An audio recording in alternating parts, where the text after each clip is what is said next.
can't believe the amount of poor men and women that have gone into competition and they have missed a lift because they have done something what I would consider stupid.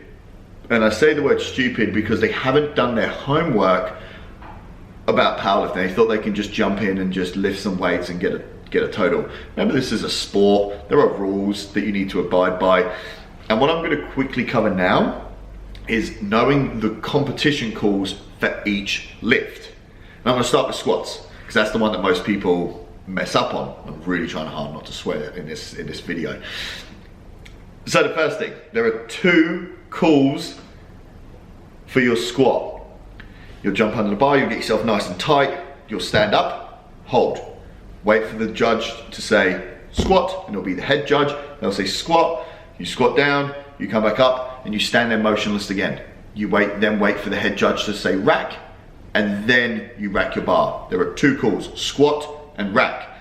Something that I was told very early on from my first coach is once you get your squat call, squat down, stand back up, stand there. Even when they give you the rack, when they say rack, just let the spotters push you into the rack, okay? That way you can't miss that lift, right? You can't miss that call as long as you've got the squat command and you just stand there, let them rack you in, boom, job done. Now here's a couple of mistakes that I see people do that you need to be very aware of. It's like 3 or 4. The first one's obviously skipping calls. That'll be number 1. Make sure you do not skip your squat or your rack call. The second thing is, once you have been given your squat command, you can't move your feet around, right? You need to make sure that you get your feet set, and then the head judge will determine that, okay, this individual, Gary, looks ready, squat. If you get given a squat command, you start then shuffling your feet around because you didn't quite set them originally, red light, you'll be given a red light.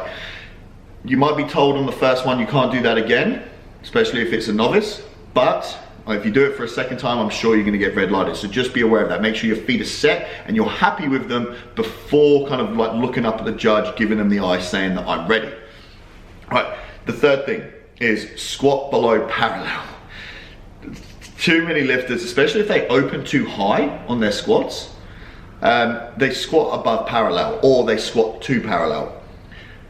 Judging standards have been kind of beaten recently, especially over the past few years on, judging standards of depth. A lot of lifters have been giving 3 white lights, the thumbs up for people who don't squat to depth. So judges are really on people like squatting to depth. I got done for it in my last competition. It's just the way it happens. Judges get literally a moment to see whether you get depth or not. So make sure you give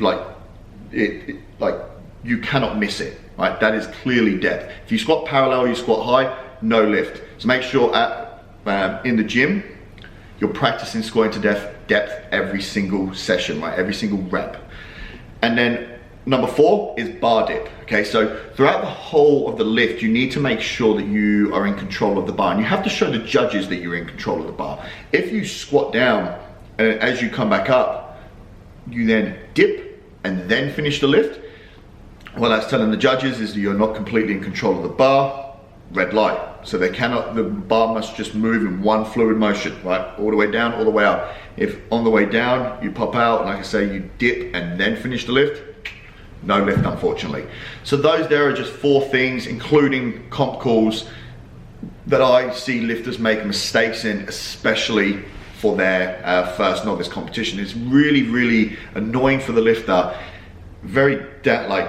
It winds them up and it gives them a bad taste in their mouth when they complete a lift, especially if it's a personal best and then they've missed it because of comp calls or moving their feet or something silly like that. So just make sure you rewind this video and just listen to those and just write them down. Make sure you're practicing them in the gym. All right, so bench press. There's 3 on this one. Start, press, rack. Very, very simple. Bring the bar out, wait for the head judge to say start. Once the bar is motionless on the chest, they will tell you to press. Once the bar is motionless at the top and you're in control of the bar, you will then get a rack call. More often than not, most people miss the start and the rack call. Very rarely will you see someone just touch and go it. If they have done that, they should not even been in a competition in the first place. But just make sure that you are waiting for your start, press, and rack call before you make any movements. A couple of things that I see people do, obviously number one, or the mistakes that they make is number one, they miss their comp calls. Number two is their butt comes off the bench press. Be super aware of this, and it's really wise to record from side on. If you press and your butt leaves the bench, you'll be given a red light. Okay, your butt cannot leave the bench press. Just make sure when you're training in the gym, you're recording from side on, making sure your butt is in contact with the bench press the whole time. The third thing, your feet can't move once you're given the start call. Again, just like the squat, if you're like nice and tight and then you get given the start call, you're like, fuck, I need to move this foot around a little bit, red light. You might be given the benefit of the doubt for the first one, but I guarantee you if you do it again, red light. And then the fourth one, just like the squat, if the bar's coming down, you get given the press call, and as you start coming up, you dip, and then you lock it out, red light. They're pretty strict on that one. You don't normally get a second chance. And again, it's just one of those things where you're not in control of the bar, you might not be strong enough, you know, it might not even be a mistake, but I see it happen a lot, so just be very aware that that cannot happen, otherwise you will get a red light. The third one, which is deadlifting. This is super funny, this one cracks me up.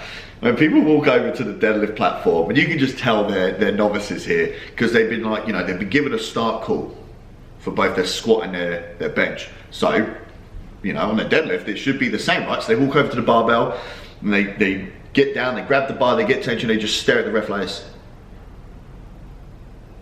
And I hope that made you feel as awkward as how awkward I get when I see the poor sod doing this. There is only one call for the deadlift, and it is the down call. So you walk out to the platform, get yourself set, you lift the weights, you stand tall at the top, and you wait for the head judge to say down. Right, that is the only call that you need for the deadlift. Couple of mistakes I see made, apart from, you know, standing there waiting for the start call, which just absolutely cracks me up. Where am I looking at here? No lapping or hitching. So lapping, you'll see this a lot in strongman. They drive their knees under the bar and they just lap it up. Hitching's another one where the bar kind of gets caught and you start to like yank it up your body. No good. You will get given a red light for that as well. And then finally, don't drop the bar. It's really funny when, well, it's not funny, but it is funny in this weird little way. A lifter will get all amped up, they'll lift the weights on their third, you know, there'll be a personal best and you're like, well done buddy, and then like this far from the plates or from the floor, they drop it. And it's like, oh no, I've seen it happen so many times. Red lights straight away. Sorry mate, you don't have another attempt. Make sure that you bring the bar down with control, right? And you just place the plates on the floor before letting go of the bar. Super simple. What I advise you to do is rewind this, listen to those rules, write them down, especially your comp calls. Make sure you're avoiding those mistakes.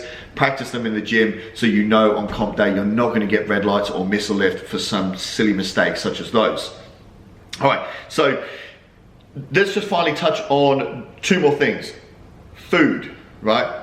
Don't be silly with your food. On comp day, it's going to be a pretty long day. You're going to be there, especially for like sanctioned competitions. You're going to be there all day. Lifting, you're going to get there for maybe like 8:30, 9 o'clock, and you're going to be there till maybe like, if it's a really big comp, 6 or 7 in the evening. Take lots of food, but don't take anything that you haven't eaten before, right? I see a lot of people take all this junk food and crap, and it just weighs heavy on their stomach. It doesn't like fuel them with energy. So what I advise is take the food that you've eaten leading into prep, right? They don't have to be massive meals. You know, I think like lollies and sweets are a good idea. You know, Gatorade or Powerade, you know, crisps, chips. You know, you can even just take you know, your meal prep, but bring it down into smaller portions so you can just tuck away at those throughout the day. But just don't start bringing stuff that you don't normally eat that can, you know, put you off a little bit, play with your digestion, make you feel a little bit ill. Think smart about it. Just bring enough food to last you throughout the day. Often I'll say more is better. I'd much rather finish the day with food left over rather than none at all and have to be asking people if I can use their food. But yeah, just with your food, play it smart. Don't pick anything you haven't picked before. I remember for one competition, some guy just bought all this atrocious food, and you just looked at him and he started to go pale the more the day went on, and he was just like, I feel sick from the food that I've eaten, because he never ate it before. And then finally, just a couple of common questions that I get. How strong do I need to be before I compete? That's down to the individual. I've seen people who, you know, open their squats at like 40, 50 kilos, you know, that's men and women. You know, you can be, strength is relative to the individual. 50 kilos might be real heavy for someone. That's okay. You know, you don't have to, nowadays people seem to think, you know, they see people online like, you know, squatting 250 to 300 kilos, like I can't go into a competition unless I have those numbers. It's like, mate, you're years away from that. Just go in and see if you like competing in the first place, you know what I mean? So how strong do you need to be? If you just want to try powerlifting, go give it a go. You know, and don't worry too much about how strong you need to be. Just go see if you enjoy it and if you wish to continue competing in the sport of powerlifting. The next one is, what should my openers be? Again, I've already kind of discussed that. You can work from the top down or the bottom up, but in that middle line, it's going to be somewhere around your personal best, maybe a little bit higher if you're a little bit more experienced. But for most novices, your second will be your personal best. Your third will be a new PB. Your opening attempt should be, you know, roughly 10 to 15 kilos less, but you can make that call. Just don't open with your personal best or above your personal best. That is a silly idea.